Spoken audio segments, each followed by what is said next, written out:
Hello, welcome to Toffee TV, and it's the final word. Luton Town 1, Everton 1 in a barn-storming, high-energy game at Kenilworth Road that really it deserved its place on the Friday night as the only Premier League game to show the world the product the Premier League offers and you know the reason why we love this league. Yeah, and you know, a massive relegation 6-pointer as well. With both teams, we've survived. Oh, wait, no, we're already safe, aren't we? It meant absolutely nothing for us, and we just got to see them get very wound up for 90 minutes. Yeah, it was good. It was good. It was good to see that. It was good to see that. They're all offering at the mouth, which was be slightly worrying. It just seems like an angry place, doesn't it? Seems like an angry place, Luton. You know what though? I was watching that stand. You were like in front of the camera. It was like an angry bunch, and I was thinking, is this what we're like? Yeah. You know, without you know the famous like racist fans or you know some of the chanting that they do, but just the general anger. I was thinking, is this what people think we're like when they come to? There wasn't enough people holding babies. No, or dogs being Lion just King. Small children while you're trying to offer a French footballer or something. So, God, I hope people don't think we're like that, but who are we to say? Yeah, I mean, listen, it was builders.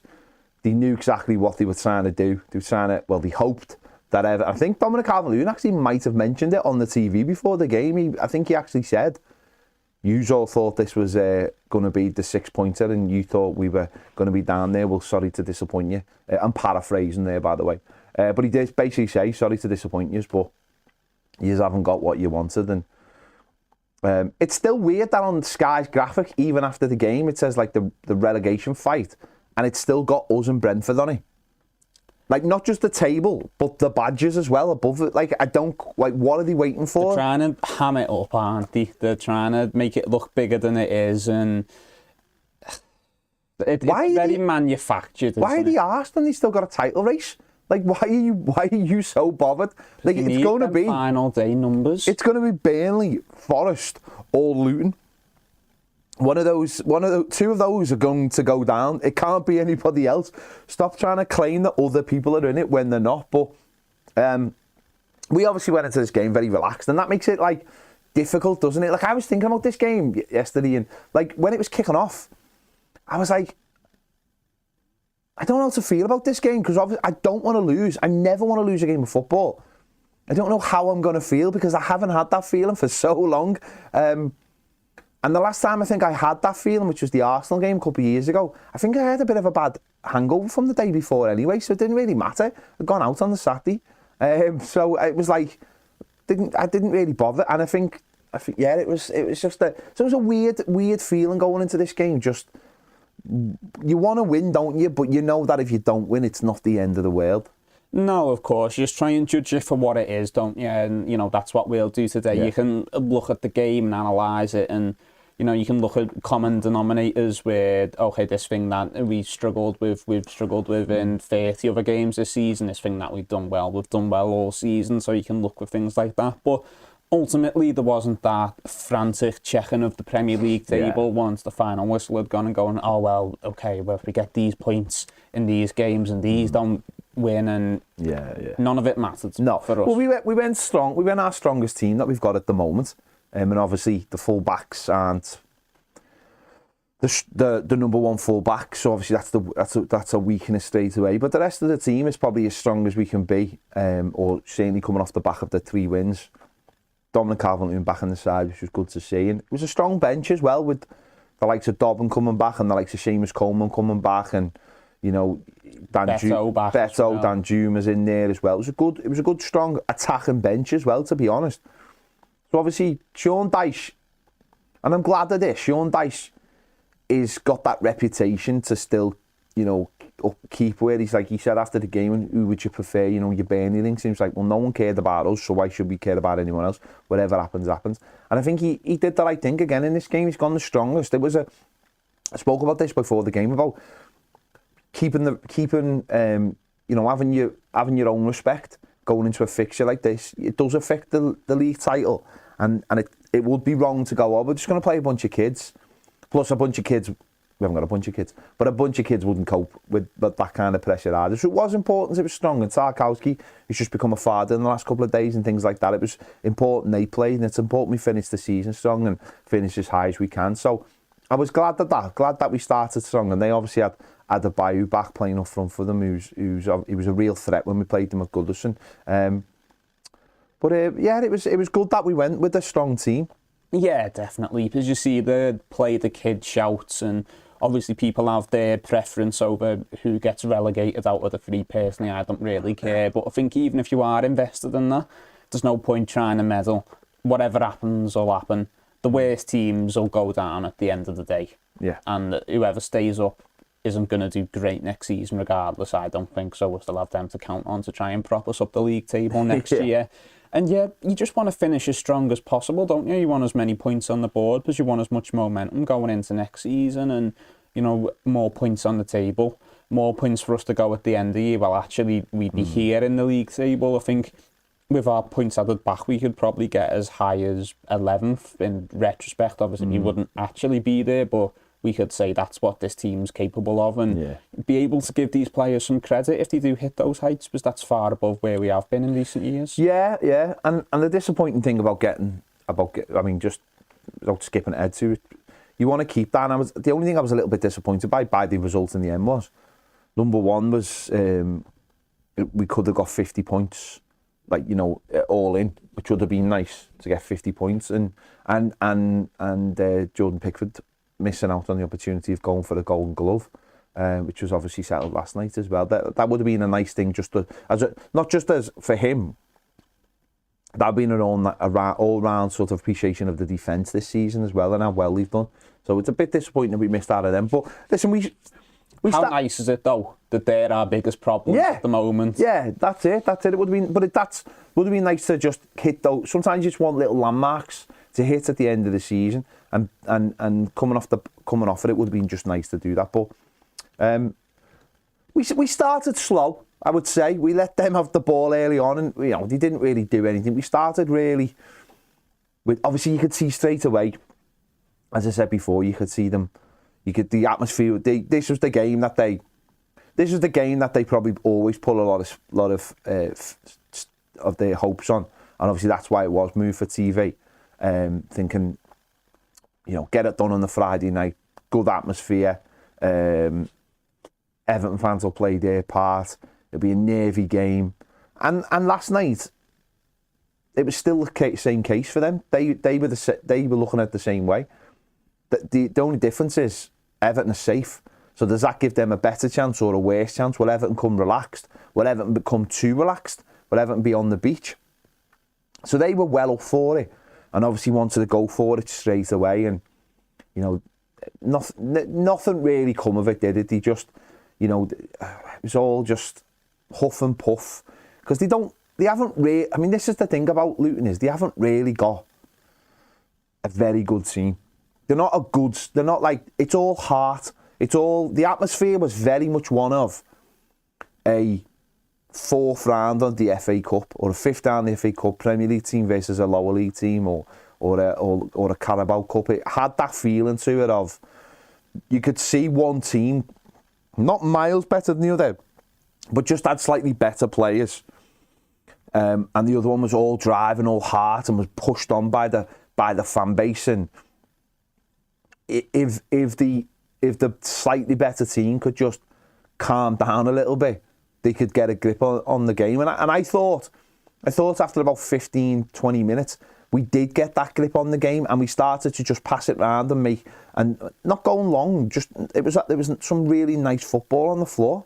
Yeah, and I think it's understandable that it takes us a minute to get into that groove, because it's not all that common that, you know, we're by far and away the better team purely in terms of player quality. You know, Luton have got a good manager and a decent system, and, you know, they do go forward a lot. They are very attacking, but if you judge them purely in terms of player quality, in terms of, you know, if you were going to rate these players out of 10, there's no 10 out of 10s in that squad. We do have the advantage in terms of on paper player quality there. So naturally, it is going to take a few minutes for us to settle into that environment of where the team who's going to be on the ball, but yeah, because more often than not, we're the Luton in that scenario, we're the team with the worst players.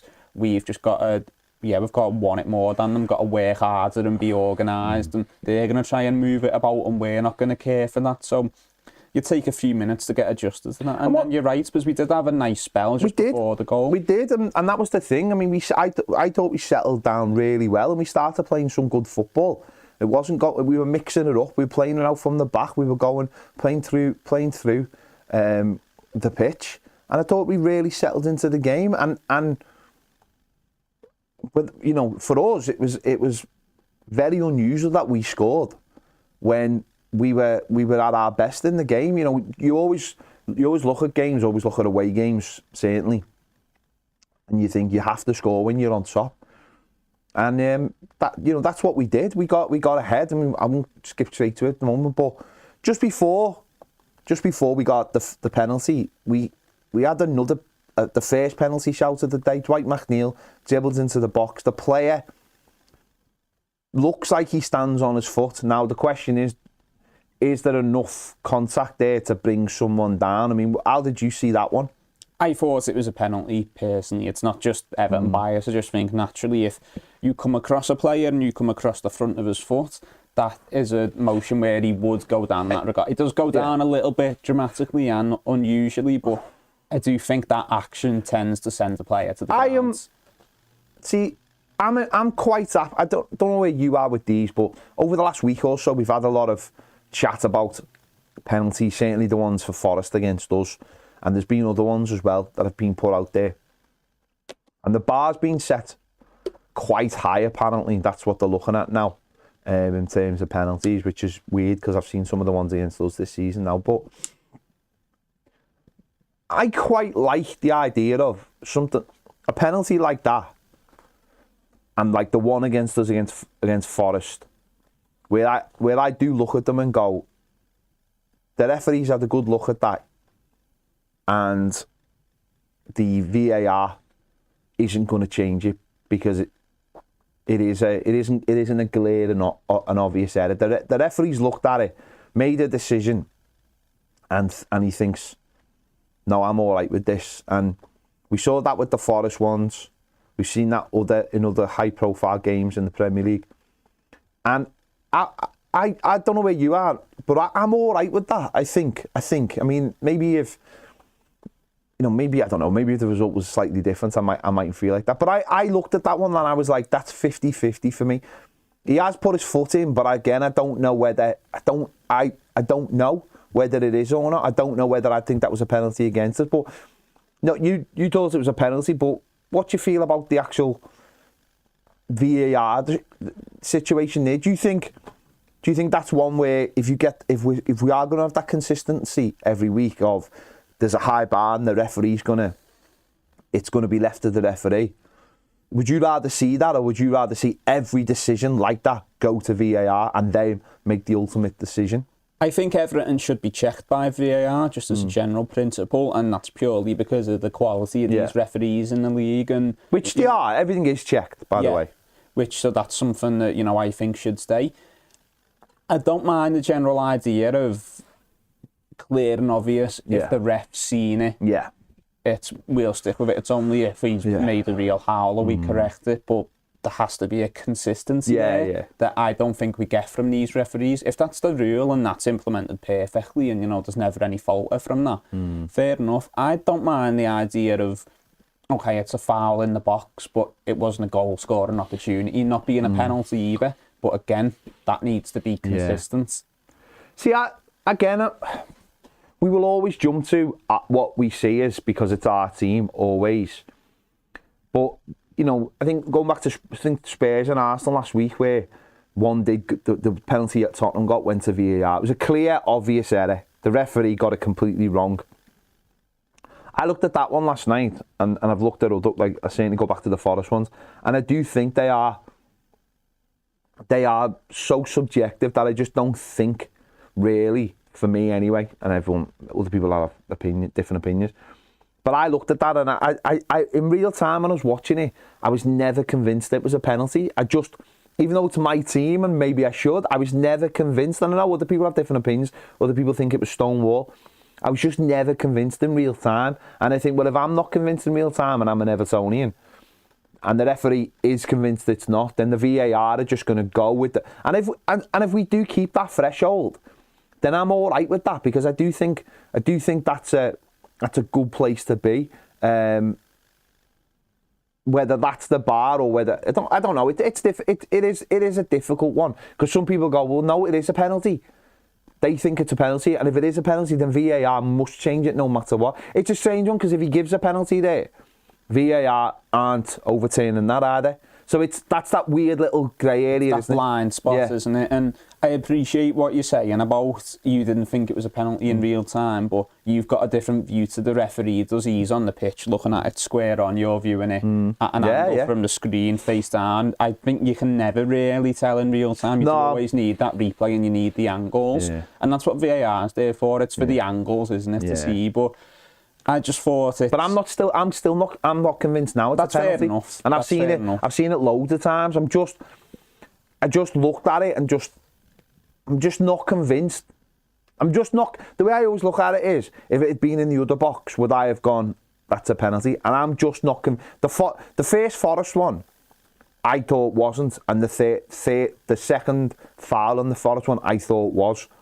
So that's the way I look at things, is if you switch them round, would it be a penalty? And I'm just not convinced I would think that was a penalty if that was one of our players. I just think it was like the first Forest one, where there is contact, but is there enough contact to bring someone down? I'm not 100% sure, but other people like yourself will have different opinions. I think it goes back to, how do we view penalties as a higher standard, because it's much higher jeopardy than we would a free kick. Because I think anywhere else on the pitch, that's a foul. Well, maybe not with that ref last night. He gave them a few free kicks for fouls they committed, but in general, is it okay if that's a foul anywhere? It just happens to be in the box, so it's a penalty. Is that the rule? Or is it, no, we need a little bit more for it to be a penalty, because it's, it's such high jeopardy to get scored 8 out of 10 times. Yeah. So again, it goes back to the distinction. It's a difficult one, isn't it? But the second one, I mean, there's no... What was he thinking? There's no... it's not debatable, even though... Oh, no, in fact, it is debatable. According to Sky, it is debatable. It's not debatable. I mean... Luton had obviously done their homework on Everton in terms of set pieces. Knew that they had to sign stoppers on set pieces, and one of their major ways was to stop Jared Branthwaite. They targeted Jared Branthwaite, and the foul is just ridiculous. I mean, it's 2 arms around him, and he's wrapped them, and Jared's tried to get away and has done the old hop, skip and a jump and gone over, which is near here on there. And luckily, this is what VAR is good for. Of course it is. Things that the referee can't see, things that maybe the assistant referees can't see, but VAR can see it. And I think again, it's important that the Everton players, Jared Branthwaite included, did make a fuss of it, did kick off, did get in the ref's face. Made sure, I think, the ball went out for a throw, didn't it, in our half, I think, and then the referee stopped it and said he was going to look at it, he went to the screen, and now he hasn't said straight away, yes, that's a penalty. I mean, the lad has literally got both arms around, and what you do see, and I think they said this after the game, is, what you do see is, you see people do this while the ball has just been put down, and before the whistle's blown. And they grab onto them, and then as soon as the whistle's blown, they let go, and they've lost their position and everything. See, I've got a real problem with corners. I always have. For me, the minute the ball is put in the quadrant, right, the ball should be live, and you should have 10 to 15 seconds to take your corner. No whistle the minute it's put down, and if there's any fouling in the box, it's a foul. Because I'm sick and tired of seeing the ref go over to people. No more pushing. And then, what's going to happen? They blow the whistle for nothing, or you see the same foul, and you see it all the time. There's one in Newcastle, actually, where he he gave a foul. He told our defenders to stop it or something like that. And then it happened again. But the same thing happened, but Newcastle got a foul for it because he just let it play, and Newcastle got a foul for it. And it's, to me, that should be, the second it's put down, it's live. It's live then.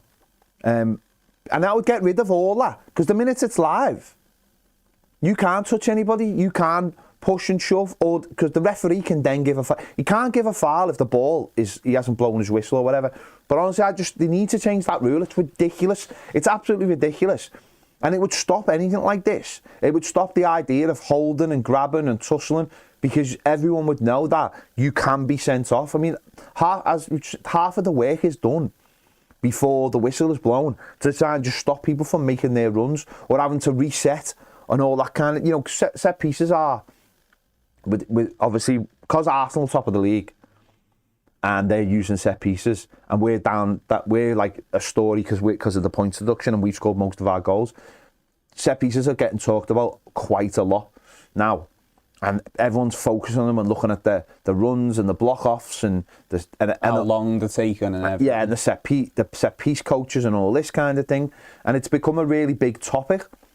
And you have to, if you're making runs, you have to reset and everything. It's so for me, put the ball down and let it start. But why you had to look at it, I'll never know. It was an absolutely nailed on penalty, wasn't it? Yeah, it was a stonewall, just a blatant foul win, and it was actually quite refreshing to see a referee give a penalty for pulling that takes place in the box off a set piece, because far too often, similar to what you're saying, it'll be going on, the ref will blow his whistle, he'll come over, he'll have a go, they'll stop, they'll carry on, and it'll carry on while the ball is actually live, while the ball's in the air. Yeah.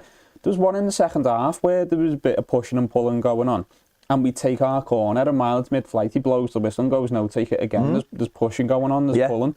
And that's what you normally see, or something there or thereabouts when it comes to fouling in the box off a corner. So refreshing for, the VAR officials to actually notice that for once and go, now he's dragged them to the floor there the entire time while the ball was in play. It's a foul in the box, it's a penalty. And we've seen, holding this season, and people think we were lucky to get away with one at Forest. And Forest, the one at Forest was very much a case of the Corey holding them and then letting them go. People think we should have had one at Spurs, where I think it was just like a one-handed hold. At Kuleveski, and then he let go of him, and I think it was on Onana, wasn't it? But that one last night, I mean, there's no doubt about it. He's got two arms wrapped around him, and he never lets him go.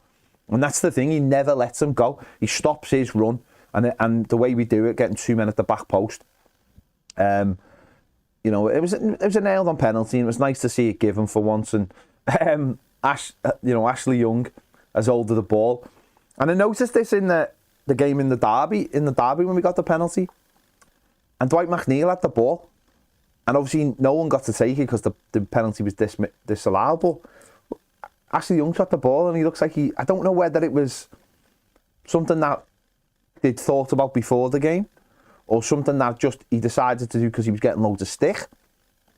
Because he'd had the one early on, hadn't he, where he'd gone down and the lad would have been in, and then the fans started targeting him. I think also because he's an ex-Watford player as well. I don't know whether it was a pre-thought out thing, I don't know. Or it's just something we've decided to do to take the pressure off the striker. Like at the last, so the keeper thinks maybe it's him, and the last second Dom gets the ball, and then he's like, oh, okay, or whatever.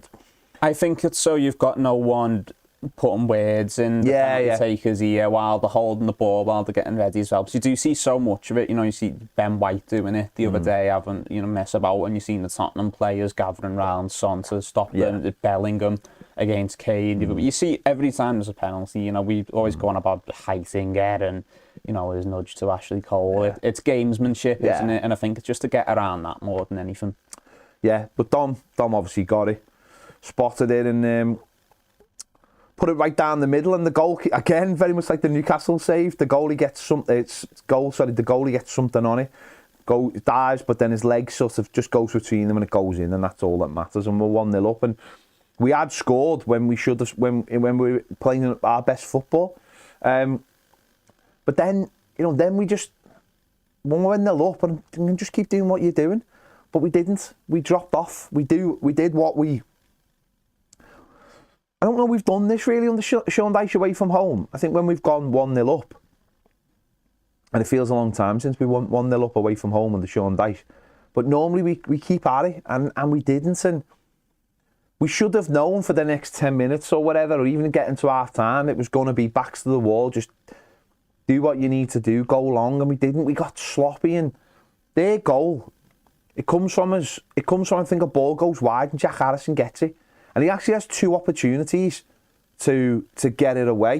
He gets tackled first time, and then he takes another touch, and then he loses again. And it's so soft because we're so deep in our own half. Their lad picks it up. They've now started targeting Ashley Young, because obviously playing Adebayu's pushed up, and there's 2 of them there, and they've pushed onto him, and it's a good ball, and Adebayo does really, really well, takes it on his chest, out-muscles Ashley Young, and before you know it, it's in the back of the box, and they've looked at it for offside and a foul and this and that. I thought from their point of view, it's a really good goal from their point of view, no arguments at all. But for us to be that sloppy, that's the most annoying part. I know people will have a go at Ashley Young. I don't think Ashley Young could have actually done anything. The ball was really, really good. He's got a bigger and stronger lad. Yeah, who's just come back from injury and has had a great season, and he's pinned him. He's took a fantastic touch on his chest, and he's put it away. And I just think, but it's the sloppiness from Jack Harrison that really annoys me. It's like on the second touch, just put it down the line. If you've got no way out, don't try and play with it there. We're under pressure. We're 1-0 up. You know, we don't let them get back in the game so soon, and we do, and it's 1-1 before you know it. Yeah, I think you do have to acknowledge the circumstances to a degree, because, you know, you're against an attacking team. They go forward a lot on a small pitch at home. They're in the position we've been in for the last 2 years when, you know, we've took points off teams better than us, where, you know, that pressure forces them to play a certain way. I think it would have been difficult, not impossible, but difficult to carry on playing as expansive as we had been against Luton Town at that moment, because, you know, a switch flipped on them when they went a goal down, because as much as it means nothing for us, this game was very big for them. The only person I really see fault with isn't the manager, isn't the team for the general style of play. It's really just Jack Harrison. And we know he doesn't like battle, and we know he gets scared of his 50-50s, but in these moments, you do just need to knuckle down for 10 minutes, even if it is uncomfortable. Just get through to half-time, 1-0 lead, and then we can adjust. Yeah, they go into half-time a goal down. That animosity in the crowd, you know, behind the team that, you know, we've seen so much of ourselves from at Goodison, that doesn't last forever. You can let that peter out, and you do just need to knuckle down for that 15-minute period and get through it. And that's it, isn't it? And once they got that goal, James Garner had already picked up a booking, and I thought that really did have a big detrimental effect on us. He picked it up after 9 minutes. So midfield, we were almost like a man light in terms of in that. Like I honestly thought he might have took James Garner off in the first half. It was just because in those moments then we needed a little bit more combativeness in midfield. We needed someone to start putting the foot in, as well as a Garner Gay. James Garner just couldn't do that. So it was like we were a man light in the defensive side of midfield as well when we really needed it. No one else could put that foot in. And that was more noticeable in the second half. But we just needed to put our foot in, and then we got, before you know it, it's 1-1. And then again, we had another spell then where we were doing all right. We had one basically cleared off the line. I think it was Branthwaite down to Toffee, and Toffee just couldn't get enough on it, and their players kicked it away. So there was Harrison had that awkward chip as well that the keeper just about tipped over. Yeah, so we still at the end we picked it up again. It was just for that small area where they got their tails up. I know they had one cleared up. They had the header at the back post, because then they really did start targeting the wide areas. They were trying to, they knew they get it crosses and they get it deep, and they were just targeting both of our fullbacks. Neither of them are brilliant in the air. I mean, Ben Godfrey's not particularly good in the air, timing-wise, and Ashley Young's obviously a little bit smaller. So they were targeting, getting the ball wide, playing diagonals to get it wide, and then getting it into the box and playing it deep. And one of those nearly ended up in with Ben Godfrey clearing it off the line. So it become nip and tuck towards the end of the first half. But you just felt like if we could raise it, there was an opportunity for us to go on. It was almost like, I don't know, do you know what, we were trying at times, and again, more this in the second half, we were trying to play football, but we're not quite sure how to play football, so therefore we were losing it in silly areas. And because of like Barkley and Chong and their ability to go through the pitch, they were picking it up and running against us, and we had nothing to combat that. It's a game where we needed to move the ball around a little bit more to get around, their style of play. We also needed that combativeness in the midfield to go alongside that, because it is a small pitch. It's a hectic game. So they're just trying to fly forward. They're chasing the win. You've only really got one midfielder in there who was really on his game. And no surprise, that's Garner Gay. Yeah. You've got James Garner, who can't put a foot in, so he's been booked after 10 minutes. And Decore, who I don't think won a challenge all night.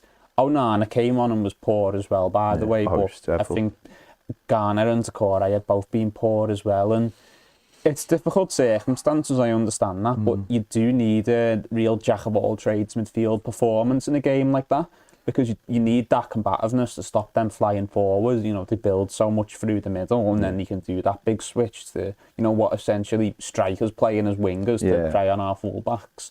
But then you also need to be able to move it around a little bit more and, take advantage of the fact they've got players with the pitch and exploit that space. Well, obviously we got in at 1-1 and slightly disappointed because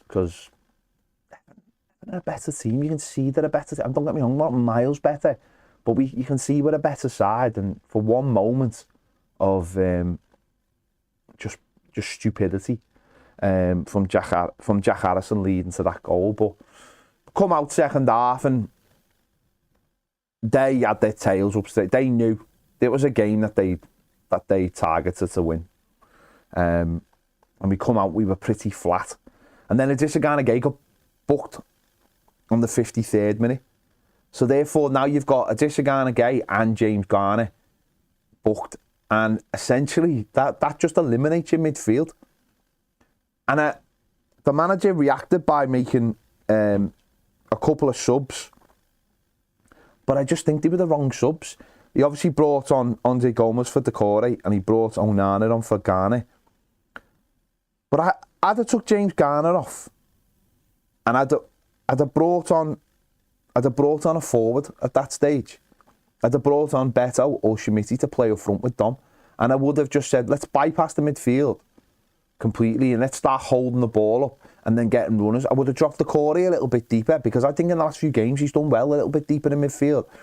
And plus, if it's almost like a diamond, it doesn't need to be a diamond because obviously we've got two. But then you've got a Disagana again, you've got Decore, and they can swap, they can play in old-fashioned centre midfielders like they used to. One goes, one stays. One goes, one stays. Decore's not on a booking, so he can put his foot in. And he is still a decent centre midfielder. It's not like just because the way he plays for Everton means the way... We've seen that in the last few games. He has dropped in a little bit deep, and we've seen when he's in games more, rather than being on the edges of games, he's a better player. And I just thought that the manager got it wrong there, because what he did was he brought on two players who don't necessarily want to put their foot in. Gomez wants to get on the ball, and I don't really think it was a game for Gomez last night, because it was tight and he didn't have many chances to get on the ball, and because they were so quick in midfield. And Onana just looks like he's winding down. As much as I like Onana, I've praised him, he does look like he's just winding down the clock on his Everton career. He really does. He looks like anyone who knows that they're leaving their job to go to another job, and they just phone it in. It's the worst kept secret in Everton, isn't it? He's just phoning it. He's just phoning it in, isn't he? Let's be honest. So those two coming in and Garner being on a booking meant our midfield suddenly was just completely wide open, and they just took... I mean, I wouldn't say they took advantage of it, but certainly Chong started running as Barkley is just now basically doing whatever he wants in midfield without really no end product. And again, it was like, I don't quite understand why the manager didn't just say, right, let's just turn these. Let's just start turning them. Getting a midfielder up behind Dom.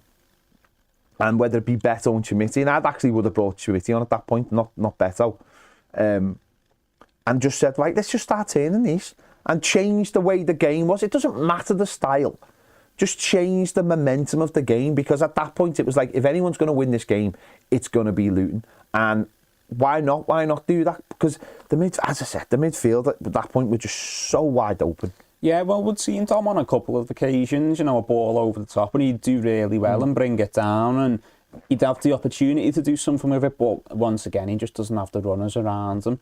If you do give him that second man up top, which for me would have been Chitir, we've seen him and Betto playing together later on, and I've been saying for weeks, I think he'll be best suited in a second striker role, because he does have that little bit more of a football and brain. Yeah. But if you have Dom taking them down, then balls over the top, you bypass the midfield then, and then you've got Chitir making runs in behind, and okay, you might not score off every single one of them, but you can at least stretch them, and then they have to readjust. They're worrying about how many men they're committing forward, and it just, like you say, it just resets the game, doesn't it? No, absolutely. I just think, I found that a really... I mean, of course, listen, the manager will expect Onana to sit in front and Gomez to get on the ball, and Ajisa Ganagay to just do what Ajisa Ganagay does. He's expecting that. Those two players didn't really react. They didn't get into the game. The game was... if you're looking at two players to get into a game off the bench in those circumstances, it's two players who are both essentially winding down their Everton careers, and they just never got into the game, and it just put us under unnecessary pressure that we didn't need, because we'd made the subs. It was our subs for me. We were forced into another sub about 10 minutes later. Obviously, Ashley Young had to go off. This is a weird one, right? So he's essentially headbutted. I know it's not on purpose, right? But like, how is that not a foul? How is that? The ball, and I get that the ball is up in the air, right? But he's essentially headbutted, and he's all over the place. And when he went off, he looked like he was all over the place, by the way. I don't know how he continued. But I know it's only a small detail, but I don't understand, when there's a clash of heads, why the person who instigates the clash of heads, that it isn't a foul against them. Because if it had been an elbow, I know they say, well, your elbow's out of control, but his head was out of control. It's not a big... I find that strange, but... Yeah, as a general rule, I wouldn't love to go down the road. You're looking at fouls for clash of heads, because then you see, players going up for headers. You don't want players getting booked for trying to defend the corner. But I think in those circumstances where obviously it's not intentional, but he has taken quite a knock, Young, you are looking at it a little bit like, come on, he has really hurt him there. It's an easy way to just reset the game as well. It's a foul. It's a free kick. You've gone to head the ball, missed it, and headed the player, so therefore it's a foul. It doesn't have to be anything else. And it's just, I find that one a strange one. Anyway, he had to go off. Sheamus Coleman came on at right back, and Ben Godfrey swapped positions, and obviously that's the flexibility we have in our squad. I said this last night. I think it's a big week for Sheamus Coleman. I think a decision has to be made this week. And I don't mean that like, decision has to be made, he's finished. I think a decision has to be made whether he's staying or whether he's going this week.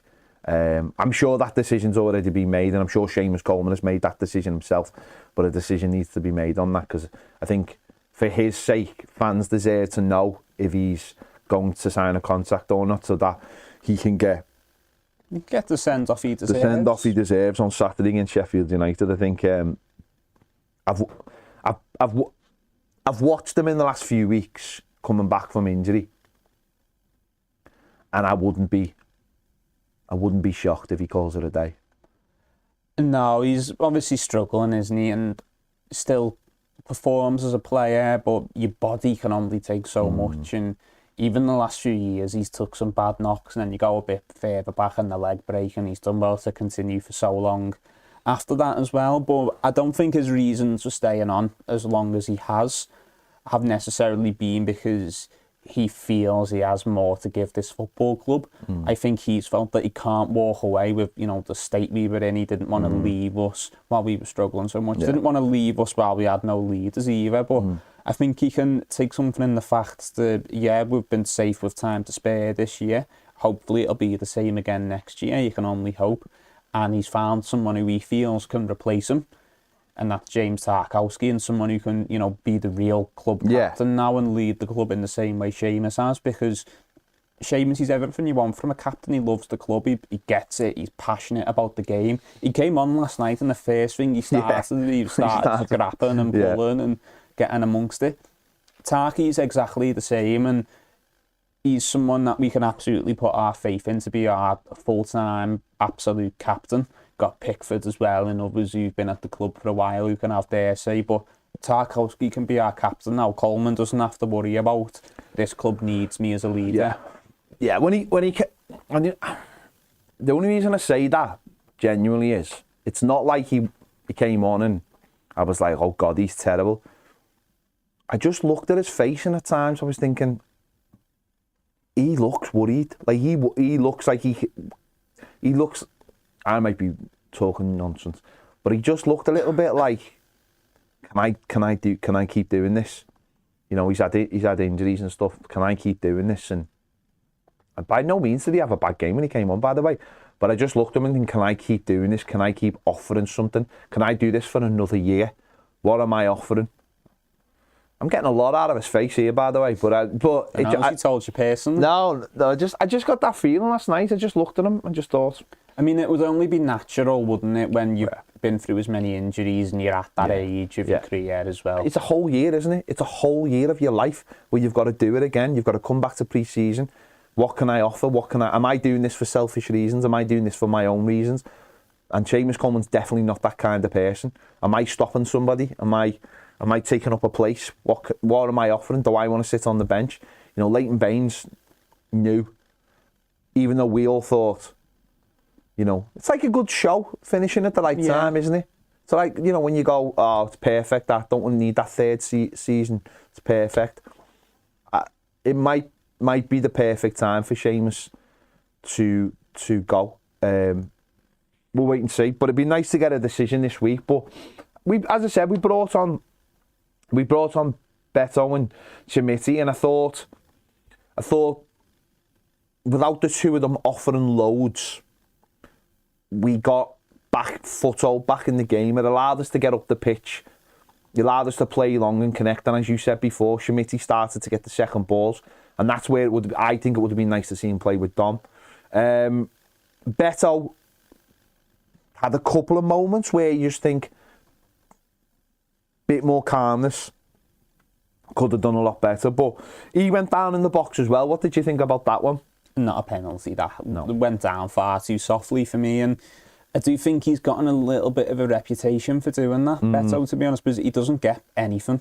He doesn't get ones like that because they're not fouls, but even ones where he probably should get a favour off the ref, he doesn't get them. I think it's acknowledged generally that Betto does go down a little bit easily, and the one where he goes down in the box, you just thinking push through, because you're through.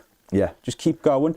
And if not, he will actually have to bring you down, and there'll be no argument this time. This is something he definitely has to get out of his game, because you're absolutely right. There are moments, and we've seen this in the last few weeks, there's moments where if he is stronger in himself, I mean, come on, he's 6'5", right? If he is stronger in himself, he should be powering through players there. When that lad, when he goes, he shuffles through them, doesn't he? It's like, when he gets past them, he should have the strength and the core to have the balance to drive through there.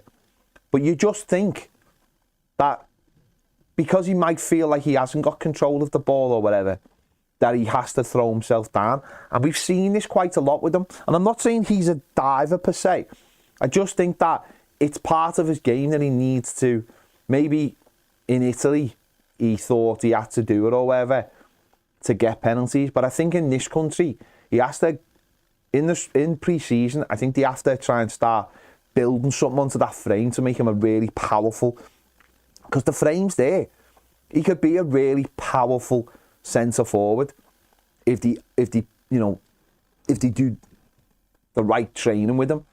He's got to stay on his feet in those situations. He's got to if he's going to be brought down, because that goes against him, by the way, being that size is going to go against him. People are going to look at you and go, he hasn't brought you down there, mate. You've brought yourself down. So you've got to look at the other way and go, I'm going to have to add the mass on to power through these plays and then get the opportunities in front of goal. Because pace, power, strength, they're the things you need to be a centre forward. Well, I think about, do you remember the video Lukaku done with Carragher years ago when he was at us, and he was saying, look, I want to be in this position. I want to be in a position where it's me versus you in a battle of strength because I'll win. Betto's got that same, if not even bigger frame that Lukaku's got. He's fast as well for a lad that size.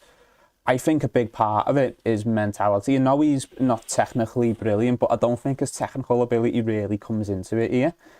We need to somehow get some of that mentality into Betto. Yeah. That he wants to be in those positions where he takes a man on and beats him and muscles his way past him. Because to be honest, I think if he does keep himself up and he goes past the lad properly, I think he gets a penalty anyway. He's already got older, and I think he actually... But that's what I'm saying. If he gets away from him, then the fella has no option to bring him down, so he's almost going down too early.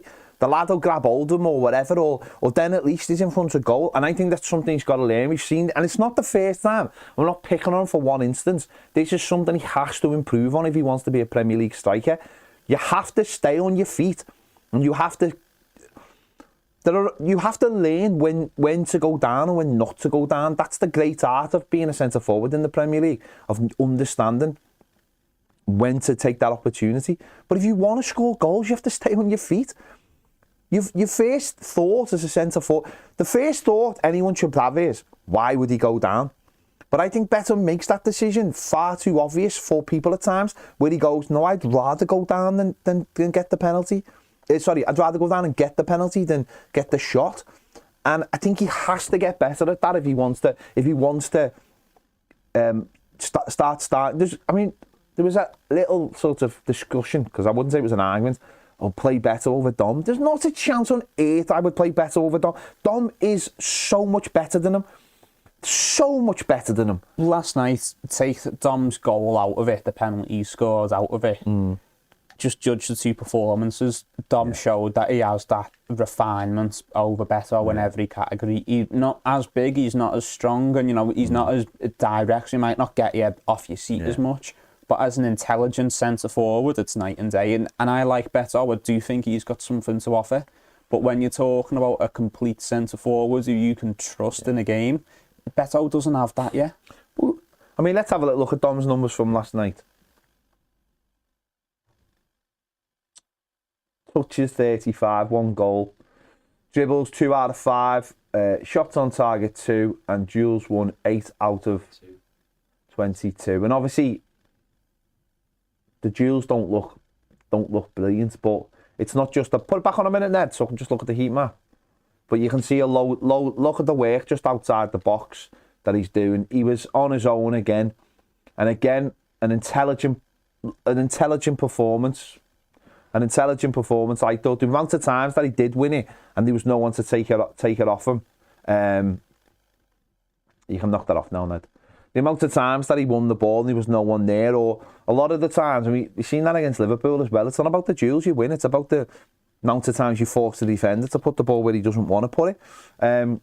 I think the difference is Dom's controlled.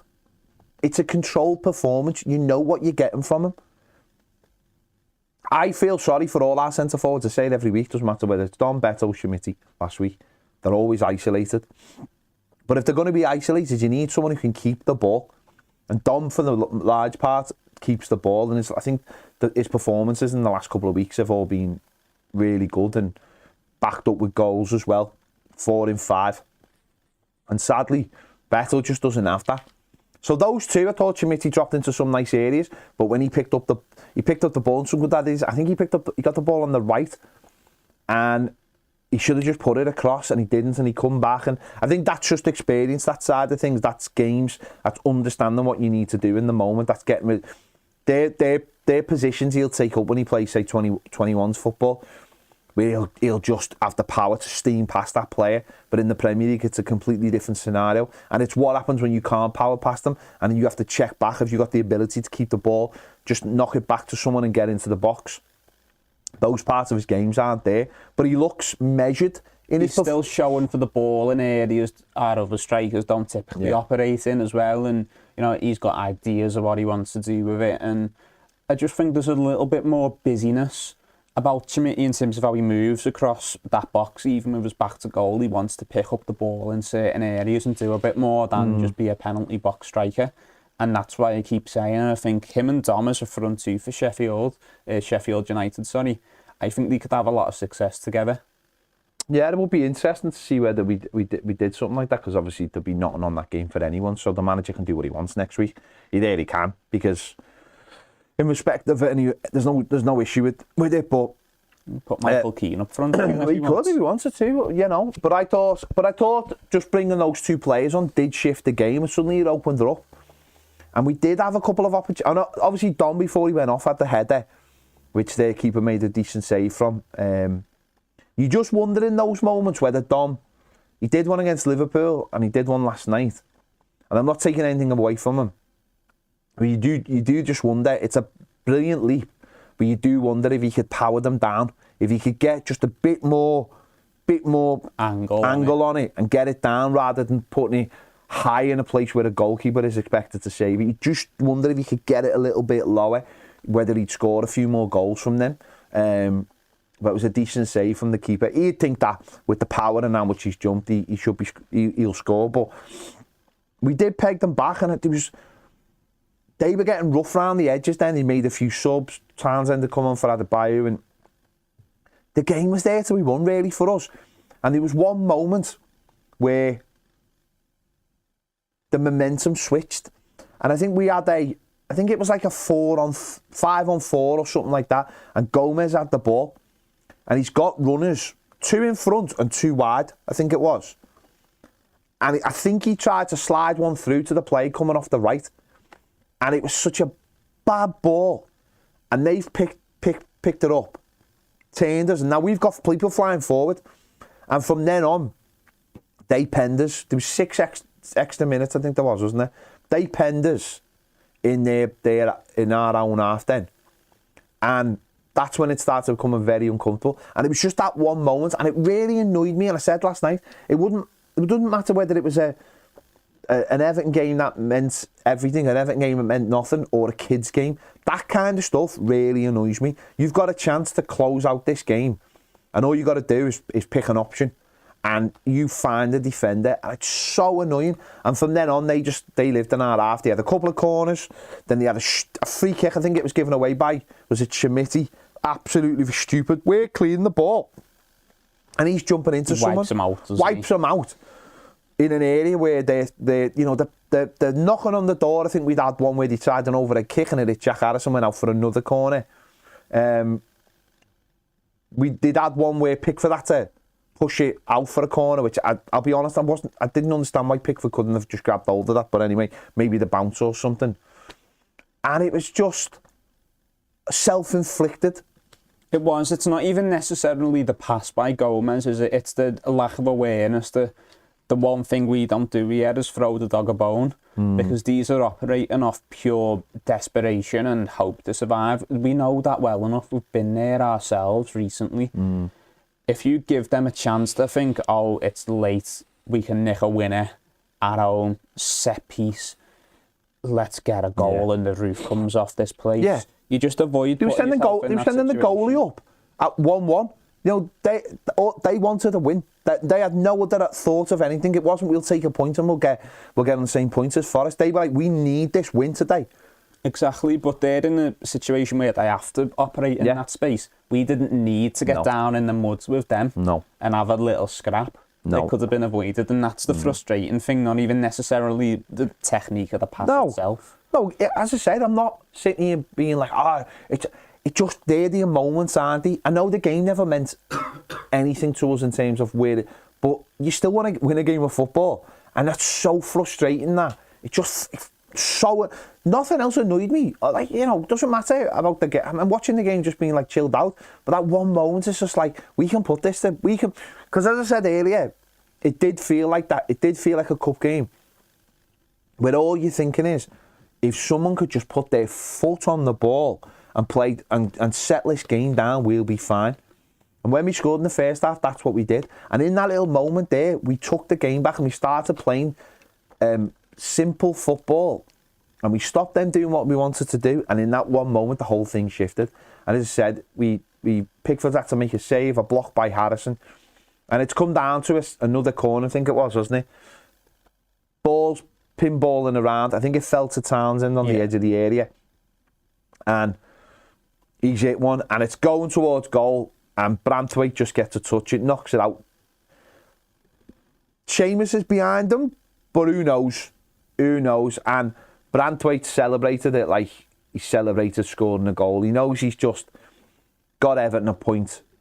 The whistle goes then for the final whistle.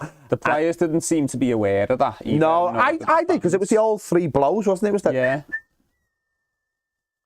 But it didn't seem to be acknowledged in the stadium. No, well, it was very, very loud. Their fans went absolutely nuts, which I don't know why, because we were about to hit the 8th minute and we were only playing 6, and I don't know where they got. It might have been, I think he might have added on for that corner we had where he booked Andre Gomez for time wasting. Andre Gomez had just gone, I think he'd just gone to check something at the bench or something, time wasting. So maybe that's what he gave it for. But they were fuming, weren't they? I know, what they had about like 3 alright last one lads, because they had that corner, the first one where they have the overhead kick, that one's the last one. Then they have the free kick off Chitir, that was the last one. Then they have the last corner as well, and then the moaning they don't get a 4th one. We've been given every chance, really. We've arguably, at a penalty not given to us in the first half. You understand, not everyone sees it that way. Yeah. They've got a lot of niggly fouls given to them that they shouldn't have really got. And then they get 2.5 extra minutes at the end and they're still moaning. They seem stressful, these relegation fights. You know, I'm glad we don't have anything to do with that. Yeah, I'm glad we're not in it. Yeah, it was just a horrible like end to the game. Their fans were going absolutely mad, and of course for them that leaves them the same points. But obviously Forest, as we're recording, Forest haven't played yet, and we'll play this afternoon against Sheffield United. But listen, that was a big moment. Let's just have a look at Jared Branthwaite's numbers. 70 touches, 5 clearances, 4 out of 8 long balls, 1 tackle, and 7 out of 11 duels won. And as you can see from the heat map, very dominant on his side of the pitch. Taki's on the other side is very, very much the same. So they've covered all the area. And between them, they've had, I wanted to pick Branthwaite out. There wasn't much between him and Taki. And Taki, to be fair to him, had said that he hadn't said much after his wife had had, Samantha had had the baby, which is brilliant. And Taki is becoming, as you mentioned before, is becoming such a leader, and the baton will get passed over, I imagine, from Sheamus to Taki. But Branthwaite winning the penalty and obviously getting that clearance in the last minute is, again, just... You can see how much it meant to him. But it does. He loves defending. He loves defending. I remember, do you remember John Stones at Newcastle with the bleeding head? It was when John Stones was a defender rather than he was a libero it was when John Stones wasn't doing Cruyff turns. When John Stones, I think we won up there and he had the blood. It was when he was still from Barnsley. It was when he was still from Barnsley, not from Yorkshire, not from posh Yorkshire. When he had the headband and it bled and we got through the game and he loved it. That's where Branthwaite is last night. He loved it. He loves defending. Taki loves defending as well. Every time the ball came over and Taki cleared it, going out for throws. I mean, when Taki headers it, he headers it.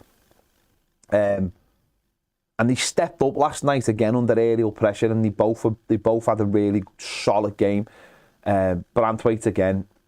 I've seen there are YouTubers out there who doubt how good Branthwaite is. You're wrong. Stiausen, you're wrong, mate. You're wrong.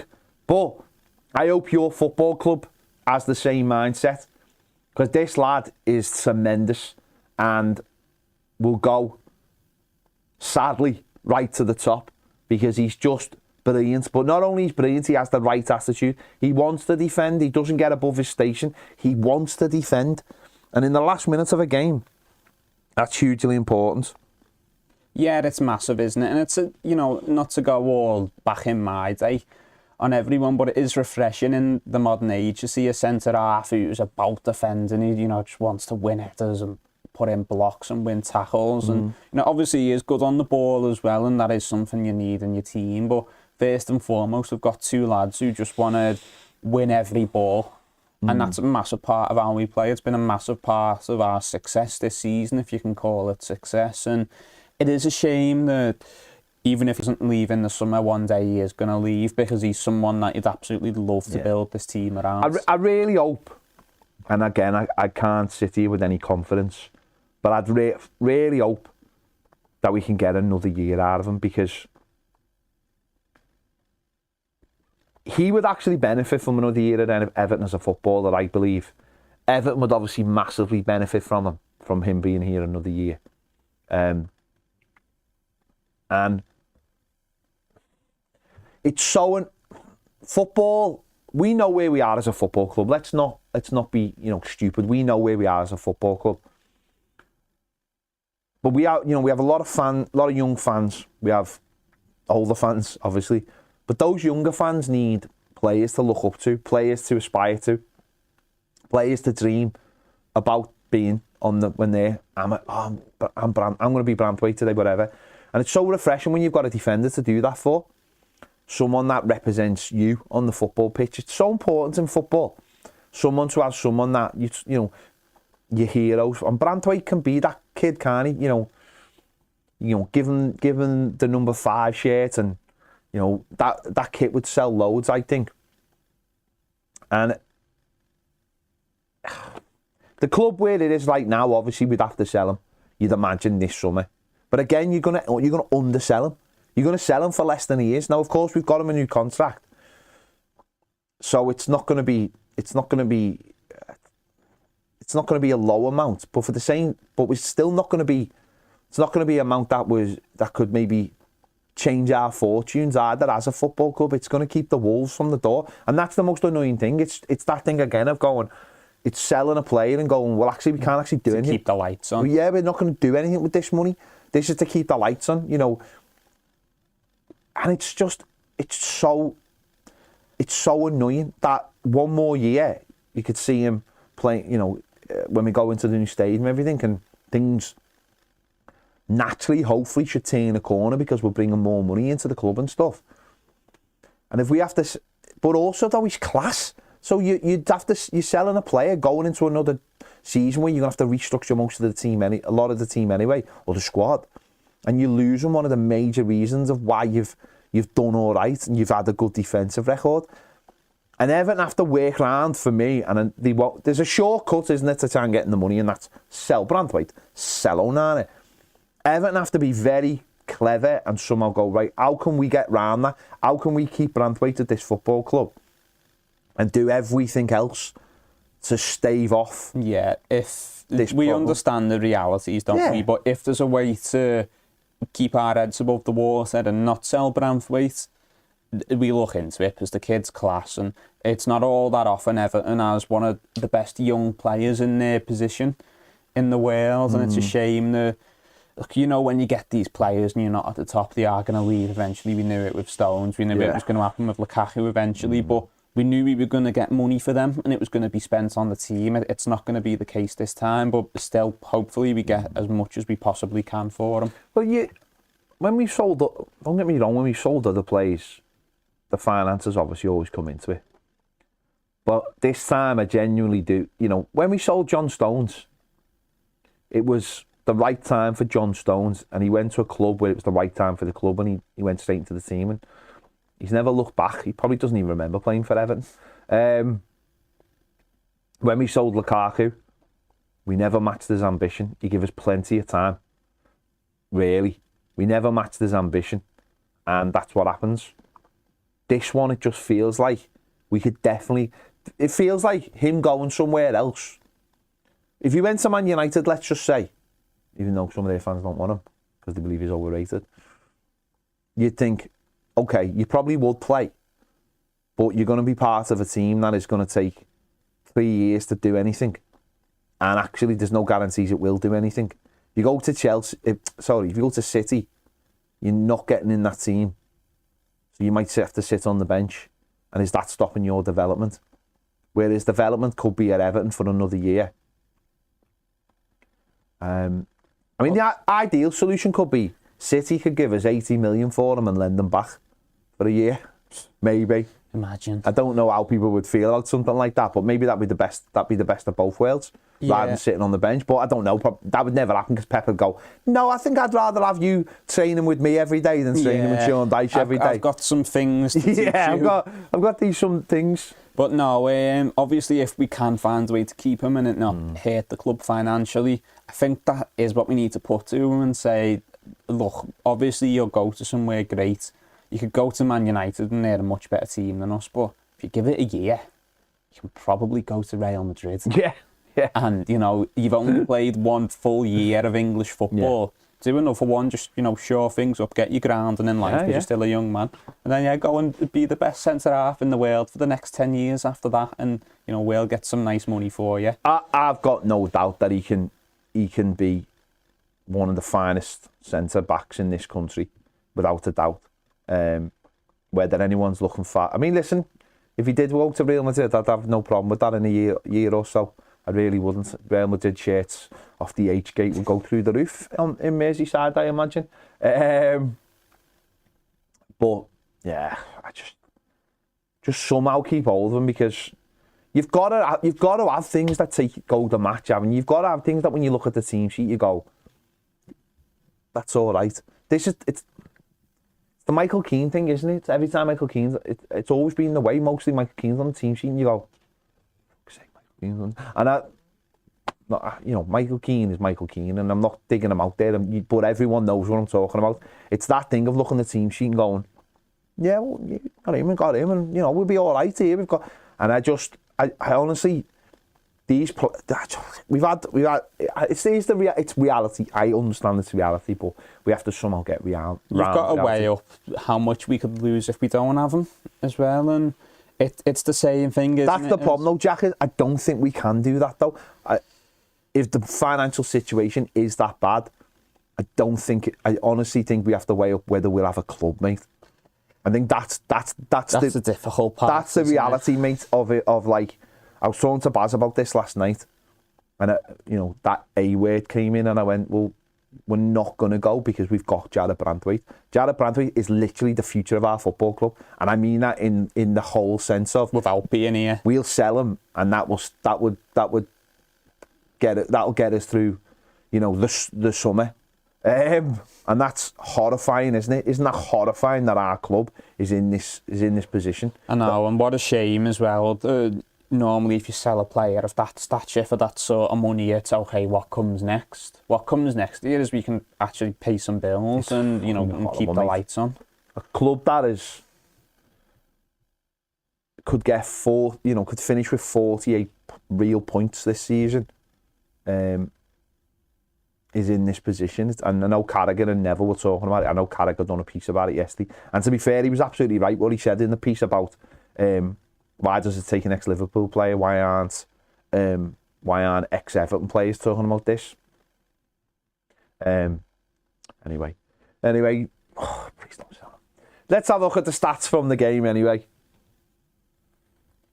Yeah, I mean, at the end of the day, it was a draw. It deserved to be a draw. I know they've had 18 shots, but half of them ended up in someone's backyard. Quite literally, They did, quite literally. 18 shots to 10, 5 on target, three for us, one big chance each.